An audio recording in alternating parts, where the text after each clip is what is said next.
ఏమండో 12వ తారీఖు రెండో నెల మా మేనల్లుడి పెళ్ళి ఉందని చెప్పేసి నేను మా ఆవిడ రెడీ అయిపోయి వెళ్ళిపోయామండి. నా డ్రెస్ ఎలా ఉందండి, బాగుందా?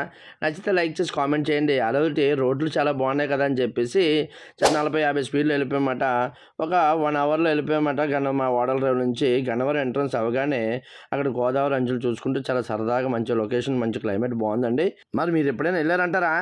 గన్నవరం లంకల్లో అండి పెళ్ళి. ఆయన వెంటనే వెళ్ళిపోయిన వెంటనే ఎంట్రన్స్ వాళ్ళు చూశాను, చాలా అంటే చాలా బాగుంది, మంచి ఎంట్రన్స్. అలాగే కుర్రోళ్ళు కూడా మంచి హడావిడిగా ఉన్నారు అక్కడ. పెళ్ళి ఎవరిదంటే సేరు వాళ్ళదండి, గోపి వెడ్స్ వరలక్ష్మి మాట.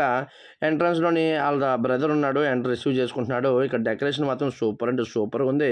మనం పెళ్ళి కూడా దగ్గరికి వెళ్ళిపోతాం రండి. పెళ్ళి కొడుకు సిగ్గుపడిపోతున్నాడండి. వాళ్ళ చెల్లి వాళ్ళందరూ వాళ్ళ అమ్మ వాళ్ళందరూ అక్కడే ఉన్నారు. నాతో ఒక పెద్ద మనిషి అన్నాడండి, తిండి గలవాడే కండగలవాడండి. అందుకని భోజనం ఎక్కడో చూశాను, ఇంకా రెడీ అవుతుందన్నమాట. అందులో కూడా పెద్ద మనుషులు అందరినీ కూడా ఒకసారి కనబడి హాయ్ చెప్పేద్దామని వచ్చాను. ఎవరి పనులు వాళ్ళు చాలా బిజీగా ఉన్నారు. అందరికీ హాయ్ చెప్పేశాను. పెద్దలతో కూడా కొంచెం మాట్లాడేసి కూర్చొని వచ్చాను. ఈ పెళ్లికి కర్మకర్త క్రియ ఈ ముగ్గురేనండి. అలాగే పెళ్లి కూతురు ఎక్కడ ఉందని ప్రదానం చేస్తున్నారండి.